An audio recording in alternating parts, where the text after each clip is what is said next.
Welcome back to Vinee's world. നമ്മളിപ്പോൾ ഇവിടെ ഉണ്ടാക്കുന്നത് ഗോൾഡൻ ബോൾസ് ആണ്. അതിനായിട്ട് ഒരു ഫ്രൈ പാൻ അടപ്പത്ത് വെച്ചിട്ട് 1 ടേബിൾ സ്പൂൺ നെയ്യ് ഒഴിച്ചു കൊടുത്തിട്ടുണ്ട്. അതൊന്ന് ചൂടായി വരുമ്പോൾ കുറച്ച് നട്ട്സ് ചോപ്പ് ചെയ്തത് ഇട്ട് കൊടുക്കാം. മീഡിയം ഫ്ലെയിമിലാട്ടോ നമ്മൾ വെച്ചേക്കണത്. ഇനി ഇതൊന്ന് ഫ്രൈ ആയി വരട്ടെ, ഇളക്കി കൊടുത്തുകൊണ്ടിരിക്കാം. ഇനി നമ്മളിതിലേക്ക് അരമുറി തേങ്ങ ചിരണ്ടിയതാണ് ഇട്ട് കൊടുക്കുന്നത്. ഇനി ഇതെല്ലാം ഒന്ന് മിക്സ് ചെയ്ത് കൊടുക്കാം. ഇനി ഇതിലേക്ക് 4 ടേബിൾ സ്പൂൺ പഞ്ചസാര ഇട്ട് കൊടുക്കാം. പഞ്ചസാര നിങ്ങളുടെ ഇഷ്ടത്തിന് ഇടാം കേട്ടോ. എന്തോരം മധുരം വേണമെന്ന് വെച്ചാൽ അത്രയും ഇടാം. 4 സ്പൂൺ എന്ന് പറഞ്ഞാൽ അത്യാവശ്യം മധുരമൊക്കെ ഉണ്ടാവും. ഇനി പഞ്ചസാര ഒന്ന് മെൽറ്റാവണ വരെ ഇളക്കി കൊടുത്തുകൊണ്ടിരിക്കാം. ഇതിലേക്ക് 1/4 ടീസ്പൂൺ ഏലക്കാപ്പൊടി ഇട്ട് കൊടുത്തിട്ടുണ്ട്. നന്നായി ഒന്ന് മിക്സ് ചെയ്തെടുക്കാം. ഇത് പായി വന്നിട്ടുണ്ട്. നമുക്ക് അടുപ്പിൽ നിന്ന് മാറ്റാം കേട്ടോ. അതിൽ തന്നെ ഇരുന്നാൽ വീണ്ടും അത് ഫ്രൈ ആയിക്കൊണ്ടിരിക്കും.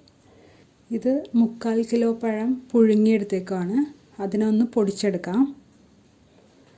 നമുക്ക് മാഷർ ഉണ്ടെങ്കിൽ അത് വെച്ച് പൊടിച്ചെടുക്കാം കേട്ടോ. ഇതിപ്പോൾ നന്നായിട്ട് പൊടിച്ചെടുത്തിട്ടുണ്ട്. ഇനി നമുക്ക് വേണ്ടത് ചെറുപയറാണ്.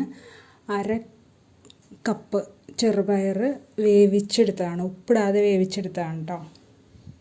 എന്നിട്ട് അതിലേക്ക് 2 ടേബിൾ സ്പൂൺ പഞ്ചസാര ഇട്ട് കൊടുക്കാം. നന്നായിട്ട് മിക്സ് ചെയ്ത് കൊടുക്കാം. ഇത് നമുക്കൊന്ന് പൊടിച്ചെടുക്കണം കേട്ടോ. കൈ കൊണ്ട് തന്നെ ഒന്ന് പൊടിച്ചെടുക്കുക. ഇതിലേക്ക് 1 നുള്ളു ഉപ്പിട്ട് കൊടുക്കുന്നുണ്ട് കേട്ടോ. കൂടുതൽ ഇടരുത്. ഇതിൻ്റെ ടേസ്റ്റ് ഒന്ന് ബാലൻസ് ചെയ്യാൻ വേണ്ടിയാണ് ഇതിട്ട് കൊടുക്കണം. എന്നിട്ട് നന്നായിട്ട് മിക്സ് ചെയ്ത് കൊടുക്കുക. അപ്പോഴാണ് കറക്റ്റ് മധുരം അറിയാൻ പറ്റുള്ളൂ. അല്ലെങ്കിൽ എന്തോ ഒരു കുറവുള്ള പോലെ ഇരിക്കും. നന്നായിട്ട് മിക്സ് ചെയ്ത് കൊടുക്കാം. ഇനി ഇത് വെച്ചിട്ട് നമുക്കൊരു കൊഴുക്കട്ടയൊക്കെ ഉണ്ടാക്കില്ലേ, അതുപോലെ ആക്കിയെടുക്കണം. ഒരു ഉണ്ട ഉണ്ടാക്കിയിട്ട് അതിൻ്റെ ഉള്ളിലൊരു ഹോള് വെച്ച് കൊടുക്കണം. കണ്ടാ, ഇങ്ങനെ വെച്ച് കൊടുക്കണം കേട്ടോ. എന്നിട്ട് ഇതിൻ്റെ ഉള്ളിൽ നമ്മൾ ഉണ്ടാക്കി വെച്ച ആ ഫില്ലിംഗ് ഉണ്ടല്ലോ, അത് വെച്ച് കൊടുക്കണം. എന്നിട്ട് ആ തുറന്നിരിക്കുന്ന ഭാഗം ഒന്ന് പയറിൻ്റെ പൊടി കൊണ്ട് തന്നെ ഒന്ന് അടച്ചു കൊടുക്കാം. കൊഴുക്കട്ടയൊക്കെ ഉണ്ടാക്കണ പോലെ തന്നെ. ഇനി ഇതിൻ്റെ മുകളിൽ പഴം കൊണ്ടൊരു കോട്ടിങ് കൊടുക്കണം. പഴം നമ്മൾ മാഷ് ചെയ്ത് വെച്ചിട്ടുണ്ടല്ലോ, അതുകൊണ്ട് ഫുള്ളായിട്ട് കവർ ചെയ്ത് കൊടുക്കണം. ഇതുകൊണ്ടാണ് നമ്മളിതിനെ ഗോൾഡൻ ബോൾസ് എന്ന് വിളിക്കുന്നത്. ഫ്രൈ ചെയ്തെടുക്കുമ്പോൾ ഗോൾഡൻ കളറായിട്ടിരിക്കുമല്ലോ. ഇതുപോലെ എല്ലാം ചെയ്തെടുക്കാം.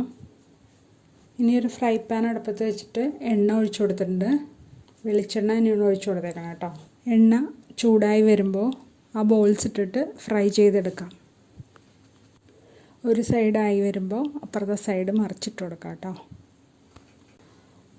2 സൈഡും ഗോൾഡൻ കളറായുമ്പോൾ നമുക്ക് എണ്ണയിൽ നിന്ന് മാറ്റാം.